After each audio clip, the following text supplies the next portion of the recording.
it is lack of prioritizing that will make you to carry all your finances to purchase an item at the expense of one that is of high importance to you. So you have to prioritize, first and foremost, identify your needs, then prioritize your needs. If I don't do this now, I can do it in future.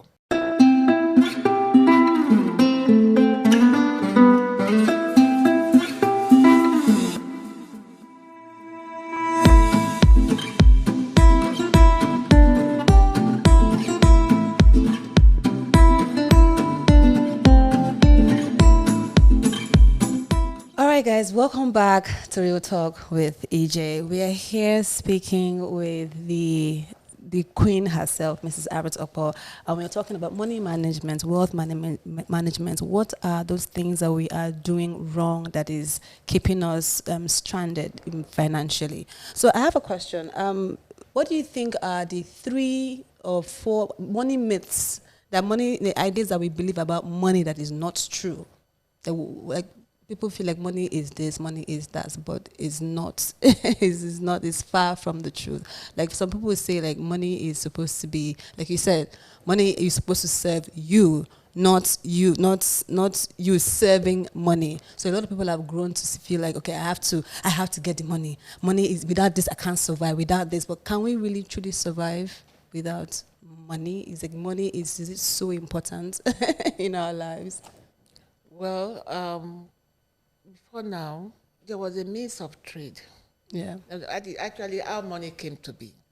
People were trading by exchange. Yeah.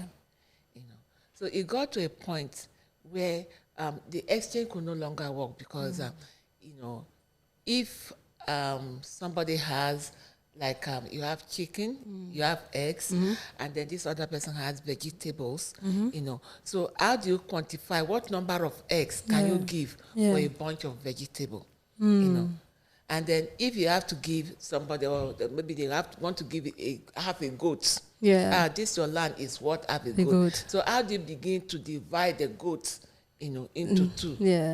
So it becomes, at that time, it became very necessary to have a symbol, that developed into what we call money today. The myth about money, to some people, people have different ideas about money.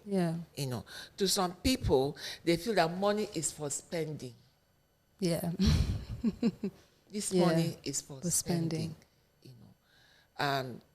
But your money, actually, like I said earlier on, include your seed. Your seed is there. So be careful to take out your seed.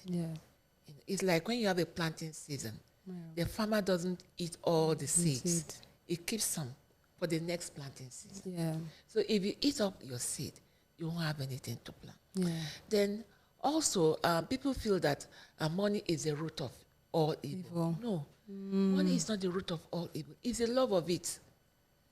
It's the love of it. That's a good one. There are some people that love money so much that they are ready to do anything to get it.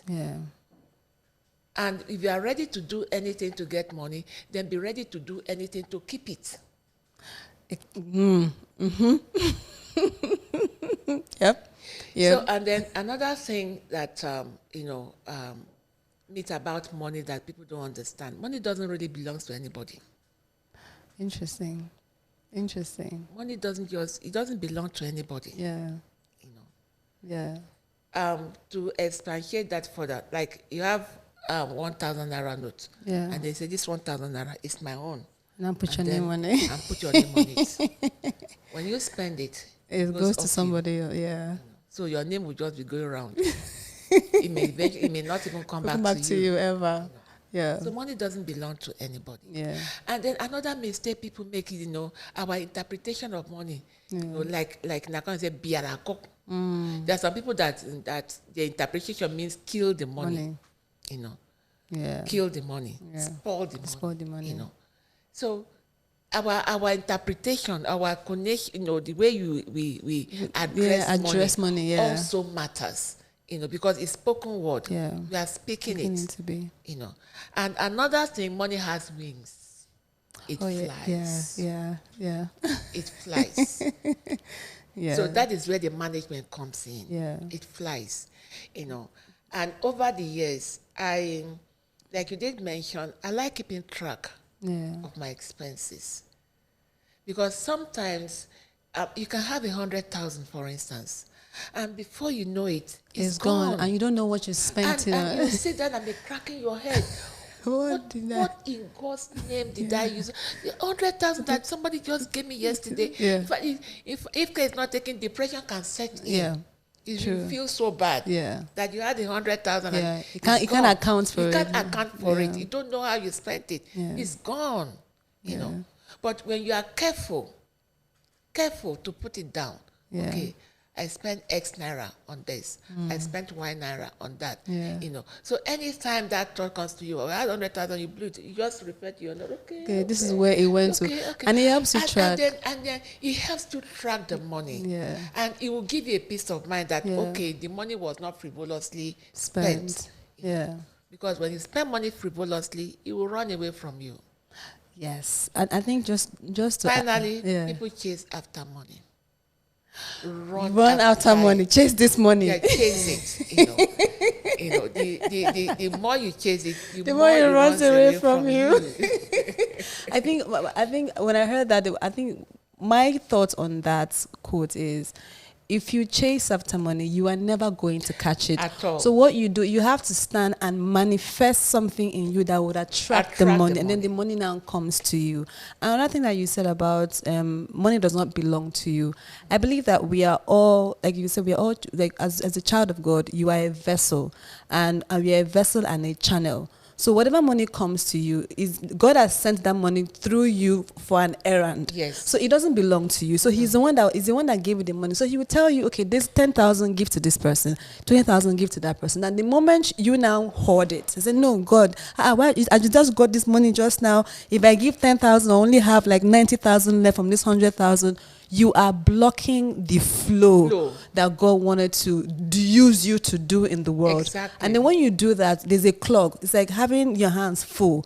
If I give you a pack of sweets, your hands are full. I can't give you more if your hands are not empty, because you don't have space to hold it. So as money is coming in, it has to go to different channels to go on the mission to accomplish what is meant to accomplish. The more you keep giving, the more God can trust you to be using you, and then that's how you grow. Exactly. That's how you grow financially.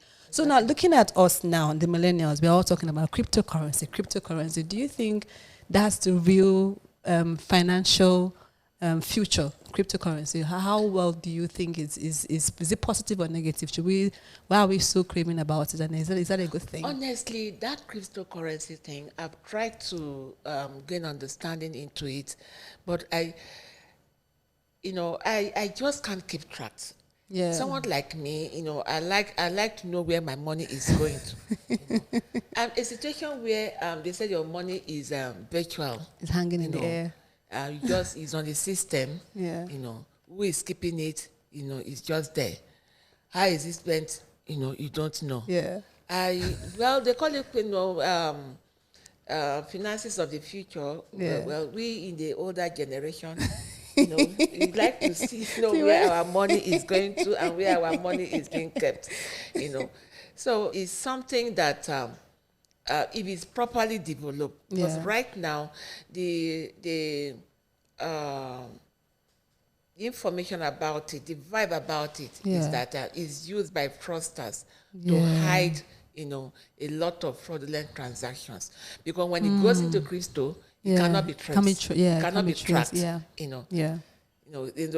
it becomes virtual. Yeah. So they know how they use the system to trace or track. Yeah. But with the older generation, we don't have that understanding. But that is why a lot of the countries are banning it. For instance, Nigeria, banned crypto.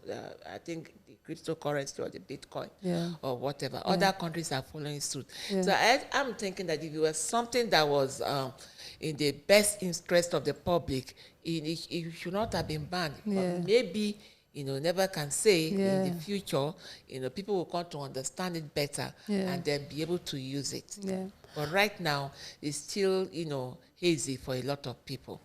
Okay. So I have money and I want to invest. Where do you think I should invest in? What kind of investment do you believe is going to yield a more profitable return?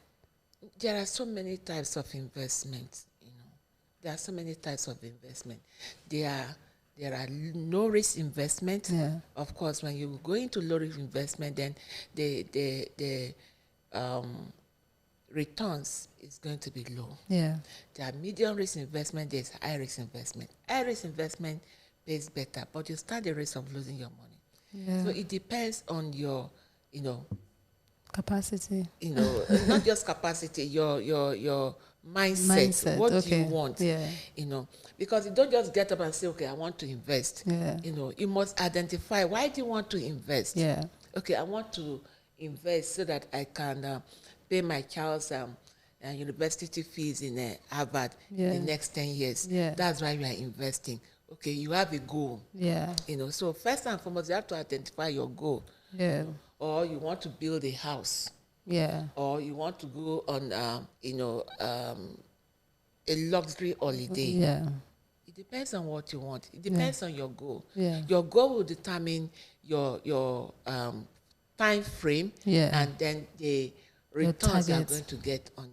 So you don't just invest randomly. Okay, there's an investment here. Come and put your money here. You now go and put your money put your money in. Of course, you know, before you go into any investment, you have to take time to study that investment. Yeah. You have to take time to study. Yeah. You know, what is their track record like? Even the company, because there are lots of investment company around. Yeah. You know, you do your research on the investment company, and then what has been their success story? Yeah. What have they been paying returns? Yeah. What have their returns been like? You know, Yeah. all these things are important when you are thinking about an investment. So that will help you to decide, okay, I'm going to, you know, put in this investment for 2 years, for 3 years. Yeah. You know. But the longer the goal, you know, the longer the tenure, you know, the more risky it is. So between fixed deposits and treasury bills, where do you think, where should one lean more towards, in your personal opinion?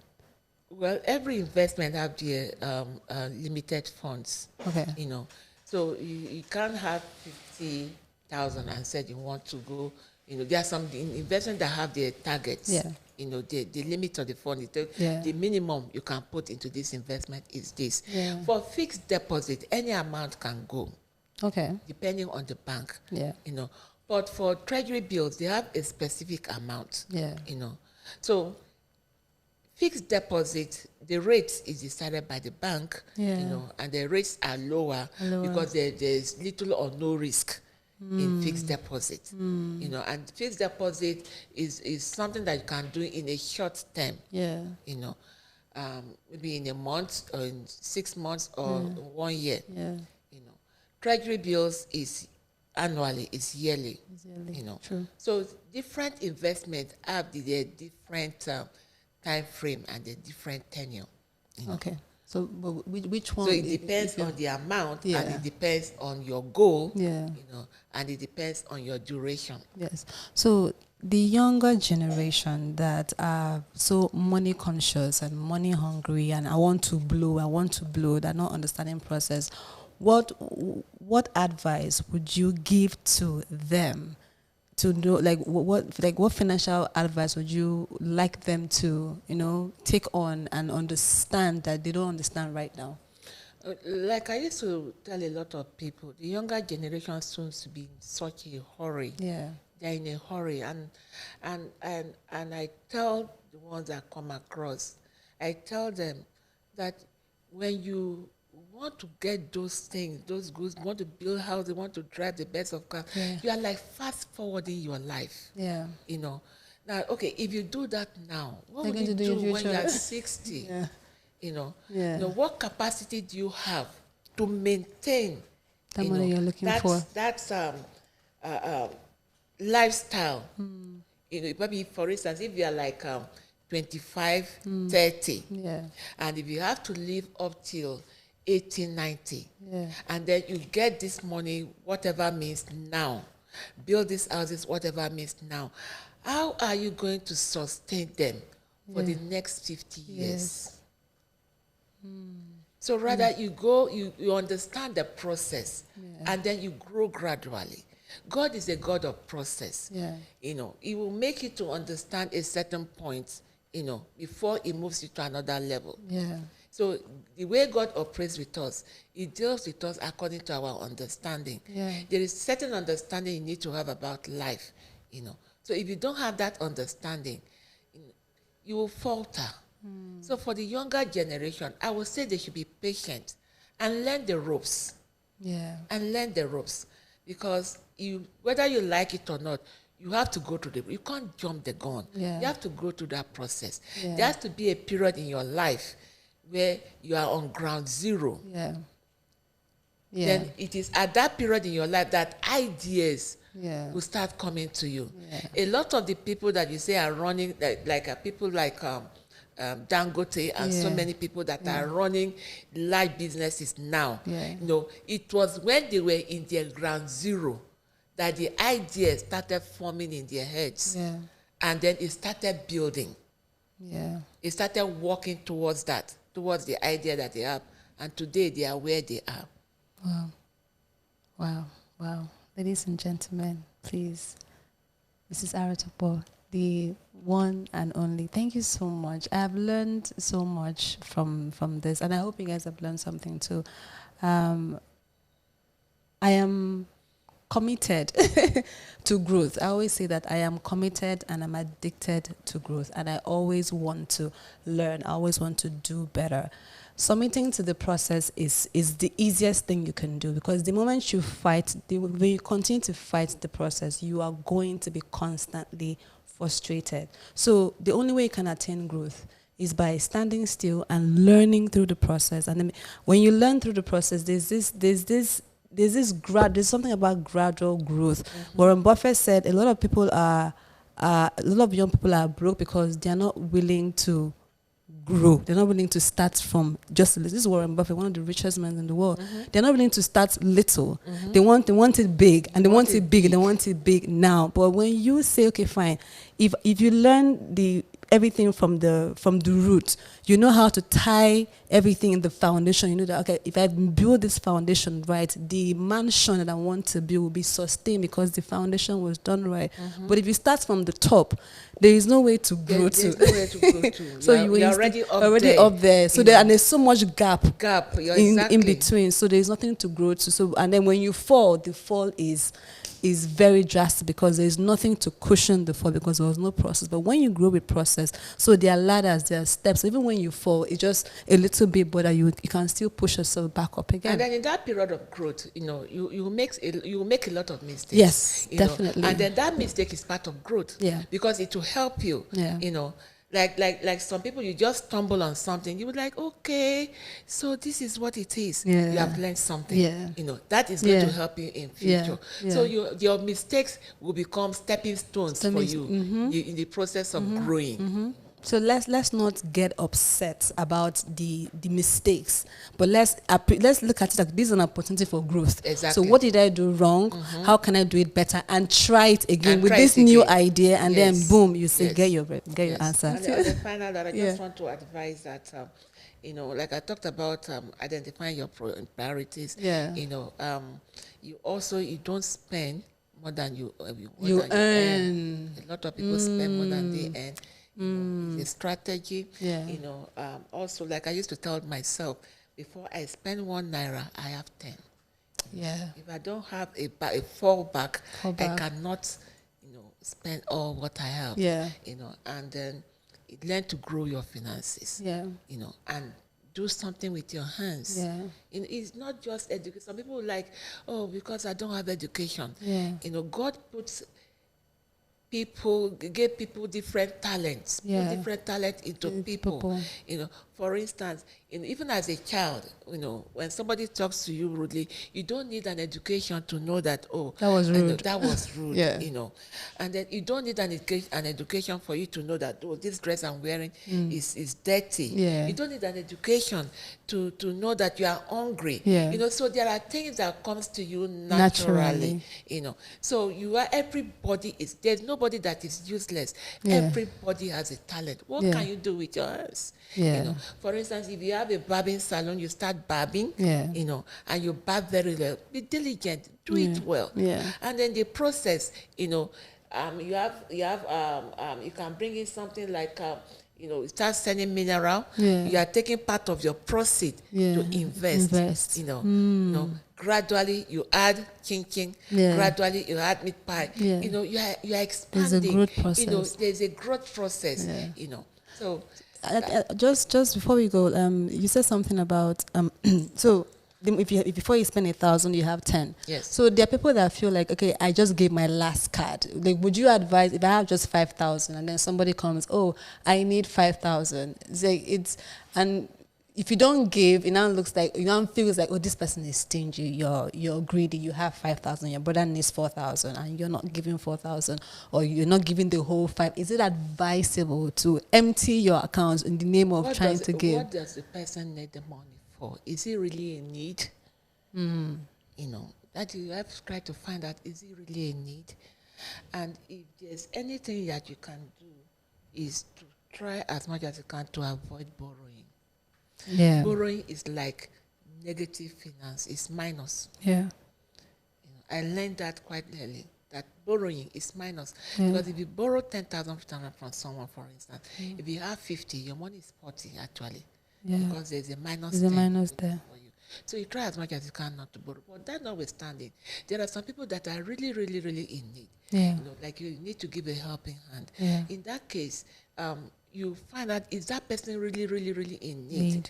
You know, then you can assist. You can assist a brother, you can assist a sister if there is very serious need. But when you are assisting as a child of God, don't assist to get returns. Just assist. But some people, you know, they'll borrow to go and buy shoes. They'll borrow to go. You know, there's this comedian that say, who first buy car, buy old model. You know, so if you buy whatever you are buying now, is old model to what is coming in future. You know, I know that as the